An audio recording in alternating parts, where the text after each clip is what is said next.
Most important product. So Q10 అనేది మన heart ని ఎన్లార్జ్ అవ్వకుండా సపోర్ట్ చేస్తుంది. అబ్నార్మల్ హార్ట్ బీట్స్ కి ఎవరైనా ఆల్రెడీ ఒక హార్ట్ ప్రాబ్లం వచ్చి రికవర్ అవుతున్నారంటే దానికి కోంజం Q10 is a fantastic formula.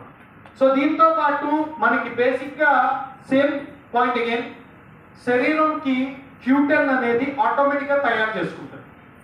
Automatic గా తయారు చేసుకునే తత్వం శరీరానికి ఉంటుంది. కానీ 35-40 సంవత్సరాల వయసు ఎప్పుడైతే మనకి దాటుతుందో మన ఫుడ్ హ్యాబిట్స్ వల్ల, మన బాడీలో వచ్చే చేంజెస్ వల్ల Q10 ప్రొడక్షన్ అనేది బాడీలో ఆటోమేటిక్ గా తగ్గుతుంది.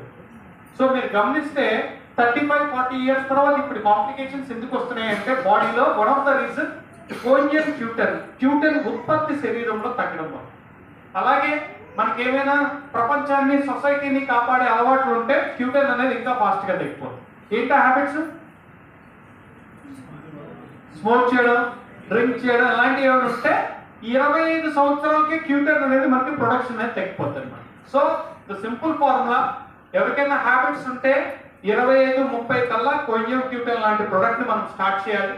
లేదు ఎటువంటి హ్యాబిట్స్ లేకపోయినా కూడా 35-40 వస్తుందంటే ఖచ్చితంగా ప్రొడక్ట్స్ ని మనం యూజ్ చేయాలి. సో దీంట్లో ఉన్న ఇంకొక బెస్ట్ బ్యూటీ ఏంటి అంటే, ఈరోజు మనకు తెలుసు చాలా మంది మగవాళ్ళు ఫేస్ చేస్తున్న ఒక ప్రాబ్లం ఏంటంటే స్పర్మ్ కౌంట్ తగ్గిపోవడం, రైట్? సో ఇంతకు ముందు జనరేషన్ లో బోత్ ఫీమేల్ మేల్ లో పిల్లలు పుట్టకపోయిన సమస్యలు ఎవరికి ఎక్కువ ఉండేవండి? లేడీస్ కి ఎక్కువ ఉండేవి, కరెక్టేనా? కానీ ఇప్పుడు ట్రెండ్ మారిపోయింది. సో జెంట్స్ కి వస్తుంది.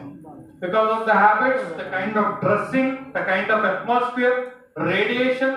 నేను రోజుకు 12 గంటలు స్పీకర్స్ పెట్టుకొని యూజ్ చేస్తున్నా, 3 గంటలు రోజుకు నేను ఫోన్ తో స్పెండ్ చేయాలి. పెళ్ళైన వాళ్ళు వైఫ్ తో కన్నా ఎక్కువ ఎవరితో స్పెండ్ చేస్తున్నారంటే మొబైల్ తో స్పెండ్ చేస్తారు. So all these factors are leading to sperm count తగ్గిపోవడం.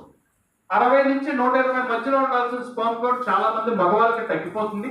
అండ్ కోంజం Q10 వల్ల మగవాళ్ళకి స్పర్మ్ కౌంట్ పెంచడానికి కూడా ఈ ప్రొడక్ట్ అనేది మనకి సపోర్ట్ చేస్తుంది. సో